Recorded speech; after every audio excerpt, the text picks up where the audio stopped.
Բարի երեկո հարգելի հետևորդներ, եթերում ABC լուրերն է, ես Գառնի Մութաֆյանն եմ, կարևորը նախ համառոտ։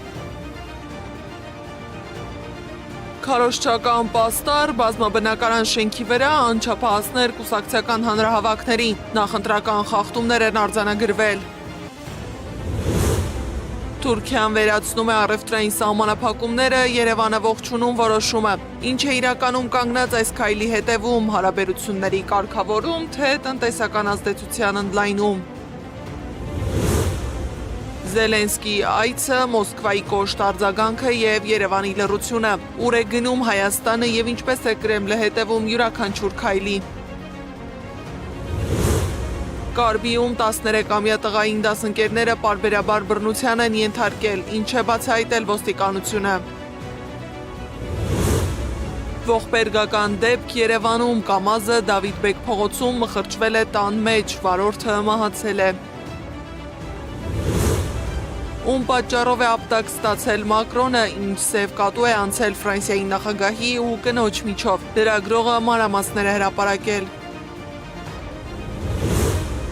Գերտերությունների ղեկավարները հանդիպել են, առևտրային պատերազմից աշխարհաքաղաքական հաշվարկներ, ինչ է թաքնված պեկինյան հանդիպման հետևում։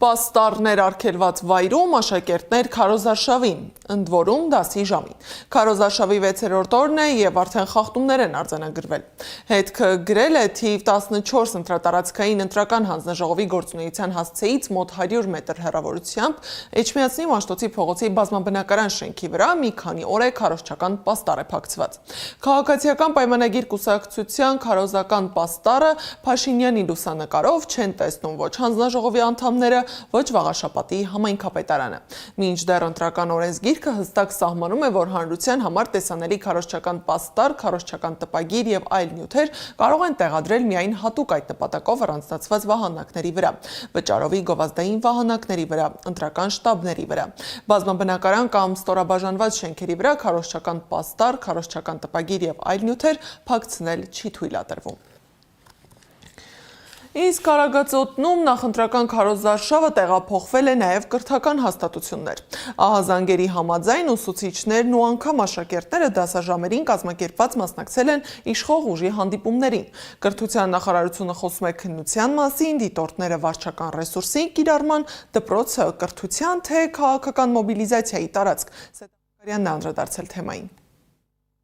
Դասարաններից քարոզարշավ Արագածոտնի մարզում դպրոցները հայտնվել են քաղաքական սկանդալի կենտրոնում։ Ահազանգերի համաձայն մի շարք դպրոցներում դասերը կրճատվել են, իսկ ուսուցիչներին ու աշակերտներին կազմակերպված տեղափոխել են քաղաքացիական պայմանագիր կուսակցության նախընտրական հանդիպումներին մասնակցելու։ Վերջին շաբաթներին կրթական հաստատությունները քաղաքական գործընթացների մեջ ներգրավելու մասին ահազանգերը բազմապատկվել են։ Թեմային անդրադարձել է նաև ԿԳՄՍ նախարար Ժաննա Անդրեսյանը, հայտարարելով, որ արդեն 3 դեպքի վերաբերյալ տեղեկություններ են ստացել։ Ստացել ենք 3 ահազանգ ուսումնական հաստատություններում, դպրոցներում եւ բուհերում քաղաքական գործունեության, քարոզչության կամ հակաքարոզի մասին։ 3 ահազանգն էլ վաղը կուղարկվեն դատախազություն։ Նմանատիպ խնդիրներ նկատելու դեպքում խնդրում եմ գրել ինձ կամ նախարարության էլեկտրոնային փոստին։ Կրթական հաստատությունները կրթության համար են, ով չի հասկացել, կհասկացնենք։ Լրատվամիջոցները ֆիքսել են ինչպես են ուսուցիչներին խմբերով տեղափոխում հանրահավաքի վայր։ Մասնակից ուսուցիչներն էլ չեն հերքել, դասերն ավարտին չեն հասցրել ու եկել են քարոզարշավի։ Երեմիկ Դեմիրճյանի անվան տիպ 1 պաշտպան դեպոց։ Ապարանին է թե Հա, ապարանի տարածաշրջանը։ Որ բնակավայրի։ Արագած գյուղի։ Երբ են տեղեկացրել, որ հավաք է լինելու եւ պետք է գաք։ Մենք գիտեինք շատ վաղուց գիտեինք, որ 13-ին լինելու է ապարանը։ Հիմա դպրոցը արձակուրդում է, դուք արձակուրդում եք։ Չէ, մենք հարմարացրել ենք մեր ժամերը, եկել ենք։ Դասապրոցեսները կիսատ ենք թողել, եկել ենք մեր արևին դիմավորելու, ասել է նույն մարզի մեկ այլ դպրոցի ուսուցչուհին։ Մեր հավատարիմ մարդուն, որ շատ բան արեն ես համար, շատ շնորհակալություն, Աստված նրան երկար։ Դուք դպրոցում որպես Ուսուցչունի։ Որ առարկա է։ Կերպարվեց տեխնոլոգիա երաժշտություն։ Այդ ձեր գոլեգաները ասացին այսօր մի փոքր կարճ են արել, կես ժամ են դասարել, որ դուք էլ եք կարճ արել։ Այո։ Բայց հիմա կասեմ, որ դա խախտում է, դասի ժամին եկել եք։ Չենք կարող մեր վարչապետին չկանք դիմավորենք, դրա համար մենք կրճատեցինք ժամերը։ Բոլոր ուսուցիչներով եք։ Այո, Հանուն Փաշինյանը։ Ուսուցչուհու խոսքով տնօրինությունը դեմ չի եղել, ավելին մասնակցությունը նախապես կազմակերպվել է, իսկ համայնքապետարանը նույնիսկ տրանսպորտ է տրամադրել։ Դե եթե մենք վարչապետին որ գալուց ենք դիմավորելու ու իրենք մեզ պետք է պատասխանատվության ենթարկեն, թող երեխաները ուսում են, ուզում են։ Ոչ, ինձ չի խանգարել, ուսումի համար մեծ բան է արել վարչապետը մեզ։ Նիկոլ Փաշինյանը չի արձագանքել հարցին, թե նորմալ է համարում դասապրոցեսները խանգարել ու քարոզարշավի բերել ուսուցչական անձնակազմին։ Պարոն Փաշինյան, նորմալ է, որ դասի ժամին ուսուցիչները, աշակերտները եկել են քարոզարշավի։ Մի վարք կներեք։ Փոխարենն արձագանքել է կրթության նախարարությունը։ Գերատեսչությունը հայտարարեց Արագածոտնում արձանագրված դեպքերով քննություն է սկսվելու։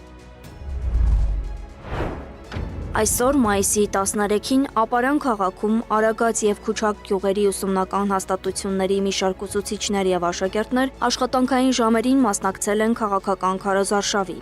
Նախարարությունը կնախաձեռնի առանձին քննություն, պարզելու դեպքի մանրամասները եւ կիրառելու օրենքով սահմանված հետևանքները համապատասխան լիազոր մարմնի հետ համատեղ։ Բոլոր ահազանգերը նախարարությունը համապատասխան ընթացակարգով ուղարկում է նաեւ իրավապահ մարմիններին քննություն իրականացնելու նպատակով։ Մասնագետները տեղի ունեցածը վարչական ռեսուրսի կիրառման հերթական օրինակն են համարում։ Սա իսկապես վարչական ռեսուրսի օգտագործում է, կարելի է ասել չարաշահում է, շատ կոպիտ ձևով ոտնահարելով մեր երեխաների եւ ընդհանրապես մեր հասարակության կրթության իրավունքը։ Նման բան ուղղակի չի թույլատրվում եւ այն մարդիկ, որոնք ներգրավված են այս ճակերտներում, ասենք, հանցագործության մեջ, պետք է պատժվեն։ Իշխող ուժի падգամավոր Ռուստամ Բաքոյանն էլ պնդել է, առաջին անգամ է լսում, թե ուսուցիչները դասաժամերը կիսատ են թողել ու մասնակցել իրենց քարոզարշավին։ Ես չգիտեմ դուք ինչ տվյալների մասին եք խոսում, հետևաբար կամ այս բանին արդեն շատ լավ, երբ ծանոթանամ այդ ժամանակ կարող եմ դրա մասին կոմենտ տալ, բայց հաջորդ բնակավայրում արդեն չէ, ներեցեք, ոչ հաջորդ բնակավայրում, որովհետև մենք մեր քարոզարշավն ենք անում, բայց խիստ արգելված է եւ վարչական ռեսուրս որևէ անգամ չի կիրառվել եւ չի կիրառվելու։ Ականատես դիտորդական առաքելությունն է անդրադարձել միջադեպին։ Առաքելությունը պարզել է, ով է կազմակերպել ուսուցիչների ու աշակերտների մոբիլիզացիան։ Առաքելության դիտորդները փաստել են, որ երեխաների եւ աշխատակիցների հավաքագրման կազմակերպիչը եղել է Արագածոտնի մարզպետի տեղակալ Էդգար Փարվանյանը։ Վերջինս տեղում ակտիվորեն համակարգել է մարդկանց տեղաշարժը, անձամբ դիմավորել է երեխաներին, նրանց բաժանել քարոզչական բնույթի դրոշներ եւ հստակ հրահանգներ տվել ներկաներին, թե ով որտեղ պետք է տեղակայվի միջոցառման ընթացքում։ Առաքելությունն արձանագրել է նաեւ մասնավոր հատվածի աշխատակիցների, մասնավորապես Գնթունիք ընկերության անձնակազմի կազմակերպված ներկայությունը քաղաքական միջոցառմանը։ Ընդ որում, խոսքը միայն դպրոցների մասին չէ։ Քարոզարշավին մասնակցել են նաև համայնքապետարանների, մարզպետարանի եւ մշակույթի կենտրոնների աշխատակիցները։ Սեդա Մակարյան, Նոնա Գևորգյան, ABC Media։ Մարդու իրավունքների պաշտպանի գրասենյակն է անդրադարձել միջադեպին։ Պաշտպանն ընդգծել է, որ ընտրական գործընթացներում երեխաների կրթության իրավունքի անխոչնդոտ, շարունակական եւ լիարժեք իրացումը պետք է լինի առաջնահերթ եւ երաշխավորված։ Անթույլատրելի է երեխաների ներգրավումը քաղաքական գործընթացներում այնպիսի ձևով, որը կարող է խոչընդոտել նրանց կրթության իրավունքի իրացմանը կամ հակասել երեխայի լավագույն շահի սկզբունքին։ Պետությունը, կրթական հաստատությունները եւ բոլոր իրավասու մարմինները պարտավոր են երաշխավորել այնպիսի միջավայր, որտեղ ուսումնական գործընթացը չի խաթարվի որևէ արտաքին միջամտությամբ, այդ թվում քաղաքական գործընթացներով պայմանավորված գործողություններով։ Մարդու իրավունքների պաշտպանը կարևորում է կրթական հաստատությունների եւ իրավասու մարմինների կողմից այնպիսի գործելակերպի ապահովումը, որը կբացառի դասաժամերի ընթացքում ուսումնական գործընթացի ընդհատումը եւ խաթարումը։ Հայաստան դաշինքն այսօր արդիկում էր վարչապետի թեկնածու Ռոբերտ Քոչարյանը հայտարարել է, երբ 2021-ին Փաշինյանը հայտարարեց, թե Արցախի հարցում նշաձողը պետք է իջեցնել, իրենք ասել էին, որ սա Արցախի կորստի է բերելու, բայց դիմադրություն շարժումը բավարար աջակցություն չստացավ։ Իսկ արդեն 2022-ին Պրահայում Փաշինյանն Արցախը ճանաչեց Ադրբեջանի մաս։ Եթե 26 թվականին Նիկոլ Փաշինյանն ընտրվի, մեր ապագան Արեմտյան Ադրբեջանը Սյունիքի վրա մեծ հարցականը թե կմնա, թե չմնա։ Շատ մեծ հարցական է։ Խաղաղությունը, որը մեզ փորձում են ծախել, խաղաղություն չի։ Սա խաղաղություն այնքան ժամանակ, քանի որ որևէ երաշխիքներ չկա, ինչքան ժամանակ Ալիևը համարի, որ իրեն հարմար է այս խաղաղությունը, իրեն ձեռ է տալիս այս խաղաղությունը։ Մենք սա մերժում ենք, մենք չենք կարող սրա հետ համաձայնել։ Հույսով ենք, որ նաև ժողովուրդ այս երրորդ ցիկլով արդեն նաև ջոկել է, թե ինչ է կատարվում, ում հետ գործ ունել։ Բազմաթիվ անգամ ասել եմ, եթե Հայաստանի վարչապետը լիներ թուրքական գործակալ, կաներ ճիշտ այն, ինչ արվում է մինչ այսօր։ Մեկը մեկի։ Հայաստան խմբակցության падգամավոր Իշխան Սաղաթելյանն ընդգծել է, սա մեր երկրի համար ճակատագրական նշանակություն ունեցող ընտրություն է, որի արդյունքից է կախված լինելու մեր պետականության հետագա գոյությունը։ Падգամավորի խոսքով գործող իշխանության խոստացածը խաղաղություն չէ։ Սրանց խոստացածը ձեզ են, որ ասում են խաղաղություն։ Դա խյով է սկսում, բայց խաղաղություն չի դա։ Դա խաբեություն է, խայտարակություն է, խարդախությունը, բայց երբեք խաղաղություն չի։ Այս գիտակցումով պետք է գնանք այս ընտրություններին։ Իր խոստումները ձեզ ժողովրդին ուղղված չի։ Իր խոստումները այսօր ուղղված են Ալիևին։ Ինչ է ասում։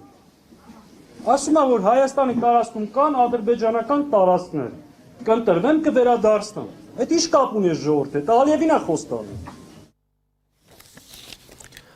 Ազգային ժողովի Հայաստան խմբակցության падգամավոր Քրիստինե Վարդանյանն էլ հայտարարել է, որ ամենաշատը մարդիկ իրենց ասում են վախի մթնոլորտ կա, մարդիկ վախենում են։ Падգամավորի խոսքով հունիսի 7-ն է այդ ամենին պատասխան տալու օրը։ Լայքի համար գործից ազատում են, մասնակցության համար գործից ազատում են, բարևելու համար գործից ազատում են։ Ժողովուրդ ջան, գիտենք, այսպիսի մթնոլորտ իսկապես երբեք չի եղել։ Այսպիսի տրամադրություն մթնոլորտ Հայաստանում չի եղել, բայց մի բան ունենք ձեզ ասելու։ Այս ամեն ինչը իրենք արել են ձեր 7 տարի, սկսած քաղաքացու վրա թքելուց, վերջացրած ձեր հարկերը բարձրացնելը, վերջացրած պատերազմները, ձեզ գործից ապօրինի ազատելը, միջնամատ ցույց տալը ինձ հուշում են, կլինի մնացած բոլոր ապօրինությունները, բոլոր տեսակ հարկերը, տուգանքի մատերիալ սարքելը, քաղաքները չզարգացնելը, պարտքը ավելացնելը, դրա պատասխանի օր կա։ Պետք չի, մի եկեք հավաքներին, եթե ձեզ, չգիտեմ, վախեցնում են, լավ, մի ամիս էլ կարաք սրտիկ չդնեք, բայց հունիսի 7-ին այդ ամեն ինչի պատասխանը պետք է տալ։ Հունիսի 7-ն է, ձեր բարեկամներին խնդրում ենք, փոխանցեք, որ հունիսի 7-ն է այս իշխանության արածների պատասխանը տալու օրը։ Ուժեղ Հայաստան կուսակցության ղեկավարն իր տանը հանդիպել է Գեղարքունիքի մարզի բնակիչների հետ։ Կարապետյանը շեշտել է, որ պետք է Սևանա լիճը դարձնեն մեծ տնտեսական գործունեություն ունեցող հիմնարկ։ Նրա խոսքով իրենք ունենալու են համակարգված մոտեցում, ստեղծելու են բիզնես ծրագրեր։ Ահա որ պրոցեսները ինչը որ կատարվում է մեր հայրենիքի հետ եւ ձեր մարզի հետ։ Դուք պատկերացնում եք մարզի հիմնական բնակչությունը, ամենայն դեպս մեծ մասը ուղիղ կապ ունի Սևանա լճի հետ։ Սևանա լիճը աշխարհի ամենամաքուր լճերից մեկն է, բայց վստահ եմ ոչ մեկը չի զբաղվում Սևանա լճով, բայց մենք ձեզ հետ պետք է Սևանա լիճը լճից փոխարինենք մեծ տնտեսական գործունեություն ունեցող հիմնարկի։ Քարոզարշավին զուգահեռ պաշտոնական Երևանը հասցնում է զբաղվել խաղաղության օրակարգով։ Փոխվարչապետ Մհեր Գրիգորյանն ընդունել է Հայաստան այցելած ամերիկյան ընկերության թիմին, որը ժամանել է Հայաստան մեկնարկելու թրիփի տեղանքի հետազոտման աշխատանքները։ Ընկերությունը ներկայացրել է իրենց տեխնիկատնտեսական գնահատման շուրջ իրականացվող աշխատանքների հիմնական ուղղվածությունն ու ակնկալվող արդյունքները։ Զուգահեռ խաղաղության խաչմերուկ նախաձեռնությանը նվիրված քննարկում է տեղի ունեցել միջազգային մի քանի գործընկերների մասնակցությամբ։ Քննարկել են խաղաղության խաչմերուկ նախաձեռնության իրականացման արդյունքում Հայաստանի եւ ամբողջ տարածաշրջանի համար բացվող հնարավորությունները։ Փակ սահմաններ, բաց շուկա։ Հայաստան-Թուրքիա հարաբերություններում հերթական քայլը տնտեսական դաշտում է, բայց դրա քաղաքական ենթատեքստերի մասին քննարկումները չեն դադարում։ Անկարան վերացնում է որոշ առևտրային սահմանափակումներ, Երևանը ողջունում, իսկ փորձագետները փորձում են հասկանալ։ Սա հարաբերությունների կարգավորման նշան է, թե Թուրքիայի տնտեսական ազդեցության ընդլայնման նոր փուլ։ Հատկապես այն պայմանում, երբ դիվանագիտական հարաբերությունները դեռ չկան, իսկ սահմանը շարունակում է փակ մնալ։ Թեման ուսումնասիրել Անիա Բաղյանը։ Հայաստանի եւ Թուրքիայի միջև սահմանը փակ է, դիվանագիտական հարաբերություններ չկան, բայց առևտրի դուռը բացում են։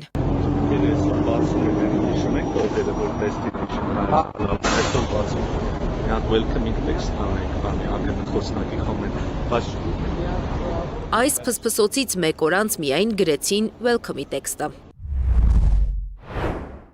Ողջունում ենք Հայաստանի Հանրապետության հետ երկկողմ առևտուր իրականացնելու արգելքների վերացման վերաբերյալ Թուրքիայի որոշումը, որը Հայաստանի եւ Թուրքիայի հարաբերությունների կարգավորման գործընթացի հերթական արդյունքն է։ Հայկական շուկայի համար թուրքական ապրանքները նորություն չեն։ Տարիներ շարունակ դրանք տարբեր ուղիներով հասել են Հայաստան։ Սակայն հիմա սահմանափակումները պաշտոնապես թուլացնելով եւ լրացուցիչ զսպող մեխանիզմները չունենալով մրցակցության անհավասար պայմաններ են ստեղծում հայ արտադրողների համար։ Հարութ Առաքելյանն է մանրամասնում։ Այս նախընտրական շրջանում սպասելի էր նման քայլ Թուրքիայի կողմից ու դա երբ փաստագրված չի դեռ պայմանագրեր մենք չունենք, երաշխիքներ չկան, թե տնտեսական, թե քաղաքական, դա հիմնականում տնտեսական էքսպանսիա է Հայաստանի հանդեպ, Հայաստանի դեմ, որտեղ մեր փոքր արտադրությունը, որ այս պահին ունենք, թե գյուղատնտեսական ոլորտում եւ թե ասենք այլ ոլորտներում, հիմնականում խոցելի են դառնալու թուրքական էժան ապրանքի մուտքի պատճառով։ Խաղաղության քողի տակ Անկարան գործարկում է կապիտալի զենքը եւ պատահական չէ ընտրված ժամանակահատվածը, նկատում է Հարութ Առաքելյանը։ Ինչու 8 տարվա ընթացքում հենց հիմա ընտրությունից հաշված օրեր առաջ են նման համաձայնության գալիս։ Թուրքիայի արտգործնախարարությունը այսպես է մեկնաբանում։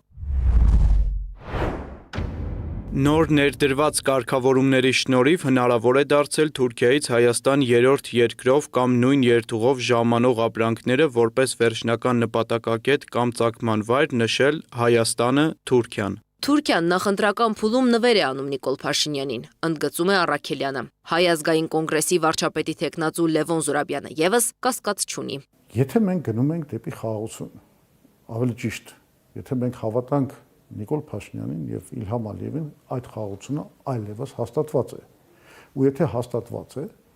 ինչու Թուրքիան ուղղակի չի բացում իր սահմանները Հայաստանի հետ։ Ակնհայտ է, որ այս խորհրդանշական այս քայլը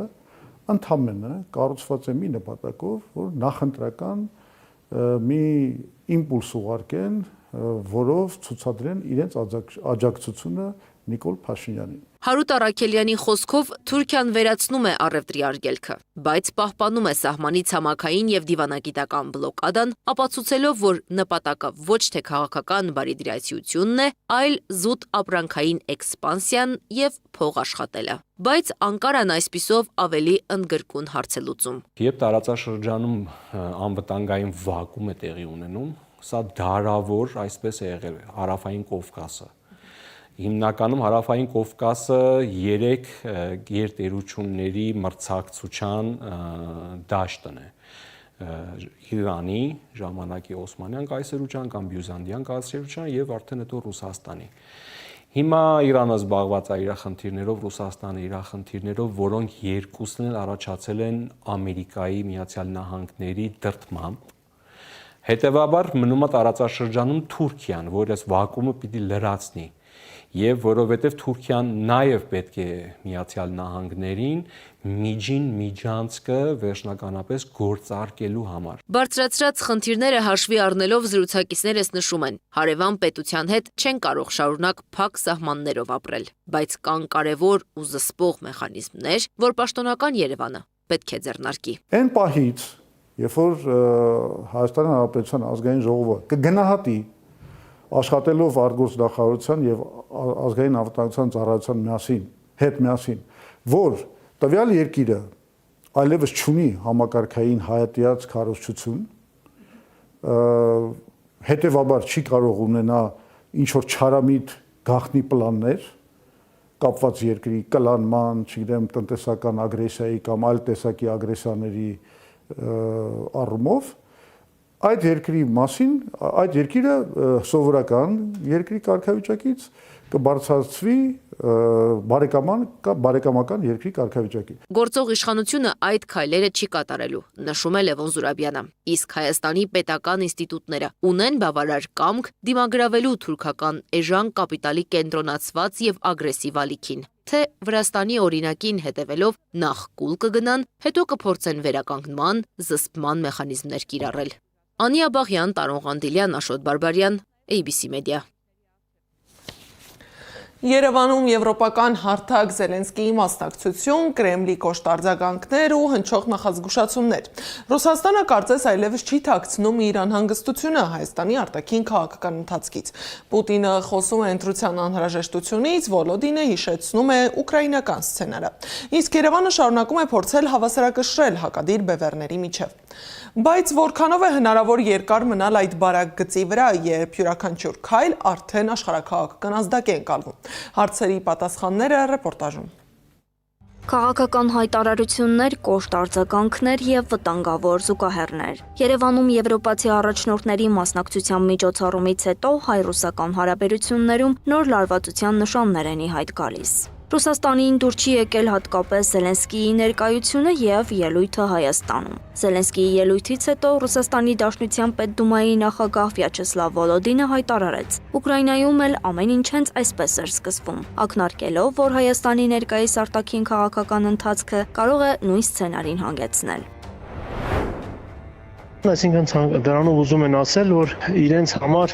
կարևոր է լինելու ժողովրդի կարծիքը եւ իշխանության ներկայացուցիչների ասածը իրենք չեն նույնականացնում ժողովրդի ցանկությանը։ Եվ մինչ Մոսկվան խոսում է հայ-ռուսական հարաբերություններում հնարավոր նոր լարվածության մասին, պաշտոնական Երևանը շարունակում է հայտարարել, որ Ռուսաստանի հետ հարաբերությունները խզելու մտադրություն չունի, միաժամանակ խորացնելով գործակցությունը արևմտյան հարթակներում, մնալով վտանգավոր խաղի մեջ։ Միջազգայնագետ Գրիգոր Բալասանյանի խոսքով Մոսկվայից հնչող հայտարարությունները հերթական զգուշացումն են, եւ Ռուսաստանը հետևում է, որքան հեռու կարող է գնալ Հայաստանի ներկայիս քաղաքական կուրսը։ Կհետևեն, թե չեն հետևի այդ խորհրդին, դա արդեն կապված է բացարձակապես իշխանության դիրքորոշումից եւ նրանց որդեգրած քաղաքականությունից։ Քաղաքագետ Արա Պողոսյանի գնահատմամբ Հայաստանի եւ Ուկրաինայի միջև ուղիղ զուգահեռներ անցկացնելը սխալ է։ Նրա խոսքով Ուկրաինան Ռուսաստանի համար ունեցել է բոլորովին այլ ռազմավարական նշանակություն, իսկ այնտեղ տեղի ունեցած զարգացումները ձևավորվել են այլ քաղաքական եւ անվտանգային պայմաններում։ Ակնհայտ է, որ սա ուղերձ է մի կողմից Հայաստանի իշխանություններին, մյուս կողմից Հայաստանի ժողովրդին իր ընտրությունը կատարելու համար։ Եթե իշխանությունների պարագայում փորձ է իշխանություններին որոշակիորեն, այսպես ասենք, զսպել հակառուսական քաղաքականության մեջ, ապա ժողովրդի պարագայում փորձ է ցույց տալ, թե ինչպիսի հանգուցալուծում կարող է ունենալ իրավիճակը։ Վոլոդինի հայտարարությունները հնչում են այն ֆոնին, երբ Ռուսաստանից ավելի հաճախ են ակնարկում Հայաստանի վերջնական կողմնորոշման հարցի մասին։ Մասնավորապես քննարկման առարկա է դարձել ԵՄ թե ԵԱՏՄ ընտրությունը հարակվեով որոշելու գաղափարը։ Բացարձակապես կարևոր չի, թե դրանք ինչպիսի խորքային զուգահեռներ ունեն երկու դեպքերը, ուկրաինական եւ հայկական, եւ արդյոք դրանք իրականանալի են թե ոչ։ Այս երկու դեպքերը ես կարծում եմ, թե պետք Այդ բնականաբար նաև Ռուսաստանում հասկանում են, որ այս սցենարով հնարավոր չէ եւ այսպես ասենք խորքային զուգահեռներ չկան, բայց առնվազն քարոզչական հարթության մեջ, դրանպես քաղաքական հարթության մեջ ես կարծում եմ կարող է սա արդյունավետ լինել եւ կարծում սա է նաեւ պատճառներից մեկը, որ հատկապես հիմա այս հայտարարությունները հնչում են։ Ուշագրավ է նաև, որ Զելենսկիի Երևանում հնչեցրած հայտարարությունները Հայաստանում գրեթե առանց արձագանքի ընդունվեցին։ Ռուսաստանին աջակցող կամ նրա դիրքորոշումը պաշտպանող որևէ հստակ քաղաքական արձագանք չհնչեց, որի համար կարծես թե Նիկոլ Փաշինյանը չի զղջում։ Այնինչ որ տեղի ունենում Հայաստանում, ես կարծում եմ խորքային առումով աղերս չունի ուկրաինական սցենարի հետ, հատկապես որ Հայաստանում տեղի ունեցող մի գլխավորապես արտաքին քաղաքական կամ գեոպոլիտիկ նշանակություն եւ չկան ներքին ենթախորհուրդներ։ Թե որքան հեռու կարող է գնալ Երևանը, առանց ավելի կոշտ ռուսական հակազդեցության բախվելու մեծապես կախված կլինի Հայաստանի հետագա արտաքին քաղաքական ընտրությունից։ Բազմակողմ հարթակ է, եւ այդ բազմակողմ հարթակում մարդիկ արտահայտվում են։ Եղել է նաեւ որ ներկայացան նաեւ Ռուսաստանի Դաշնության նախագահը հայտարարություններ արել տարբեր երկրների վերաբերյալ, ես չեմ հիշում, որ Ռուսաստանի Դաշնությունը ինձ ակնկալ է, որ ես արձագանքի հայտարարություն։ Փորձագետների գնահատմամբ Մոսկվայում սա անցալվում է ոչ թե որպես պատահական դիվանագիտական դրվագ, այլ որպես քաղաքական ուղերձ։ Մի բան սակայն արդեն ակնհայտ է. տարածաշրջանային լարվածության եւ մեծ տերությունների դիմակայության պայմաններում Հայաստանի յուրաքանչյուր քայլ այսօր դիտարկվում է ոչ միայն որպես ներքին քաղաքական որոշում, այլ նաեւ որպես աշխարհաքաղաքական ազդակ։ Անահիտ Սարգսյան, Գեղամ Ղազարյան, ABC Media։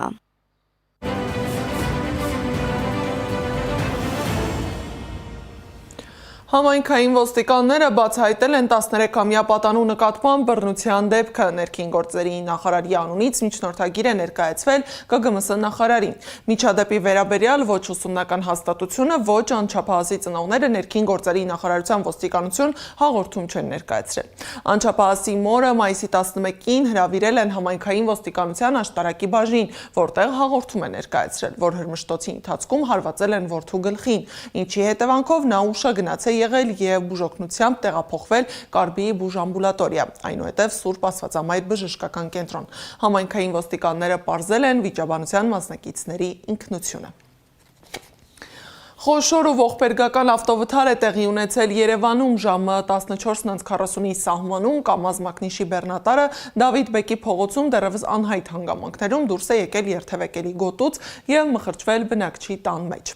Ֆոտոլրագրող Գագիկ Շամշյանը հայտնել է, որ վթարի հետևանքով վարորդը, որը արգելափակվել է ավտոմեքենայում, տեղում մահացել է։ Նախաձեռնվել է քրեական վարույթ, որտեղ էլ պարզում են ավտոմեքենայի եւ վնասված տան սեփականատերերի մահացած վարորդի ինքնությունը։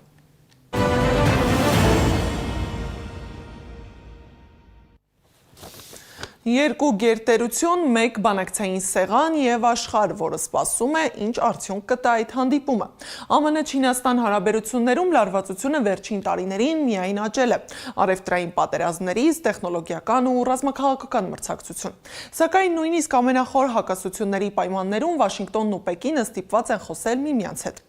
Իսկ երբ բանակցում են աշխարհի երկու խոշորագույն ուժերը, քննարկման թեման միայն տնտեսությունը չէ։ Խոսքը նաեւ այն մասին է, թե ինչ ուղղությամբ շարժվելու նոր աշխարհակարգը։ Երկու երկրների ղեկավարների հանդիպմանը հետևել է Սեդա Մակարյանը։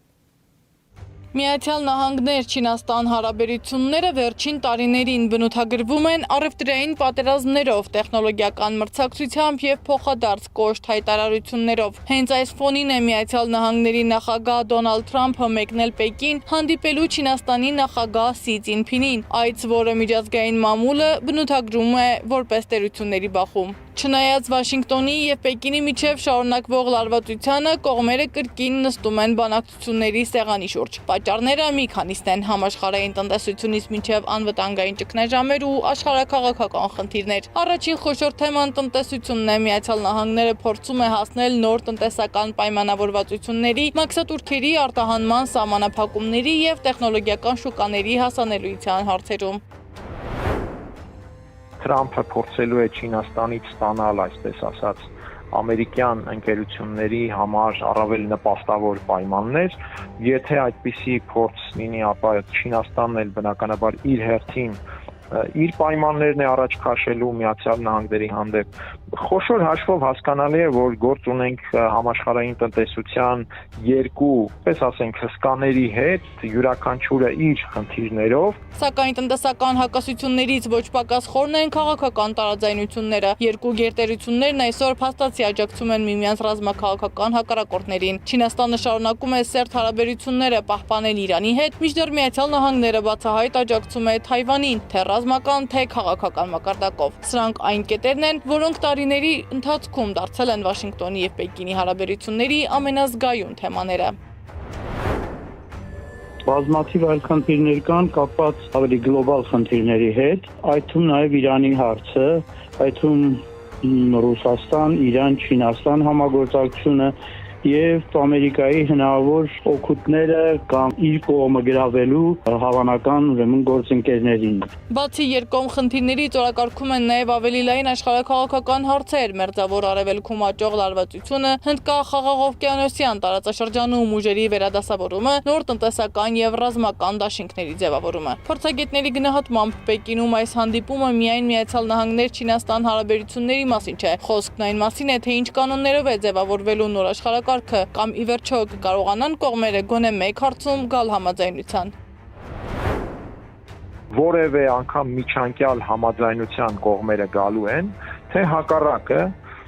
անհամաձայնություններն են պահպանվելու եւ նշանակում է արդեն ժամանակի եւ իրադարձությունների բերումով խորանալու, որը կարտահայտվի արդեն առանձին տարբեր ռեգիոններում։ Վերլուծաբանները կարծում են ԱՄՆ-ի հավանական գործընկերների փնտրտուքն այդքան էլ արդյունավետ չի լինելու։ Չինաստանի դիրքերն ավելի լավ են, իսկ Պեկինին Թեհրանն անհրաժեշտ է այդ դիրքը պահպանելու համար։ Միաժամանակ նախագահ Սի Ցին-Փինը կռահում է Թրամփի հեռահար նպատակները։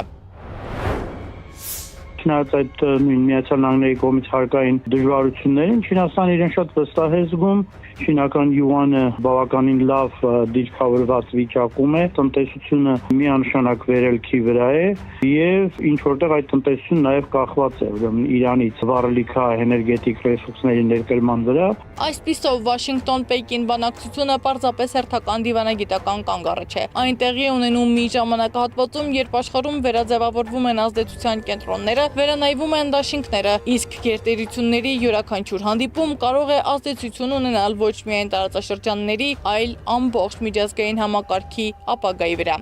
Սեդամ Ակադյան, Գեղամ Ղազարյան, ABC Media։ Իրանի պաշտպանության նախարարության պաշտոնական ներկայացուցիչը հայտարարել է, եթե ԱՄՆ-ն դիվանագիտության ոլորտում չընդունի Իրանի ժողովրդի օրինական եւ հստակ պահանջները, նա պետք է սպասի մարտի դաշտում իր պարտությունների կրկնությանը։ Նրա խոսքով հակառակորդի ցանկացած նոր սպառնալիք, հարձակում կամ ագրեսիա միանշանակ կարժանանա անհապաղ, վճռական եւ վերջնական պատասխանի, որը կստիպի զղջալ իր գործողությունների համար։ Իսկ Թեհրանում պատերազմի ընթացքում վնասված օբյեկտների մոտ 80%-ը վերականգնվել է։ Ընդհանուր առմամբ Իսրայելի եւ ԱՄՆ-ի հասցրած վնասը գնահատում են $270 միլիարդ։ Ֆրանսիացի լրագրողը բացահայտել է Էմանուել Մակրոնի ապտակի պատճառը։ Ֆլորիան Տարդիֆը հայտարարել է, որ Էմանուել Մակրոնի կինը Բրիժիտ Մակրոնը իրանցի դերասանուհի Գոլշիֆթե Ֆարահանի հետ խանդի պատճառով ապտակել է ամուսնուն։ Լրագրողի խոսքով Էմանուել Մակրոնը մի քանի ամիս պահպանել է պլատոնական հարաբերություններ հռչակավոր աստղի հետ, սակայն նրան գրել է չափից ավելի մտերմիկ հաղորդագրություններ։ Բրիժիտ Մակրոնի ներկայացուցիչները հերքել են տեղեկությունը, թե միջադեպը կապված է իրանցի դերասանուհու հետ, ընդգծելով, որ առաջին տիկինը երբեք չի ստուգում ամուսնու հեռախոսը։ Եվ վերջում կան մարդիկ, որոնց մասին խոսելիս թվերն ու կոչումները երկրորդ պլան են մղվում, որովհետև նրանց կյանքի գլխավոր չափումը փրկված մարդկային կյանքերն են։ Տասնամյակներ շարունակ հազարավոր սրտեր նոր կյանք ստացան նրա ձեռքերի շնորհիվ, իսկ հայկական սրտային վիրաբուժությունը նոր հիմք։ Այսօր 73 տարեկան է բժիշկ սրտանոթային վիրաբույժ Հայաստանի ազգային հերոս Հրայր Հովակիմյանը, մարդ, որի անունը շատերի համար հույսի եւ նվիրվածության հոմանիշ է դարձել։ Դիտենք ռեպորտաժը, իսկ մենք կհանդիպենք վաղը առավոտյան ժամի 9-ին, բարի գիշեր։ Այդ հրաշագործ մարդը պարգևեց նոր կյանք, նոր սիրտ։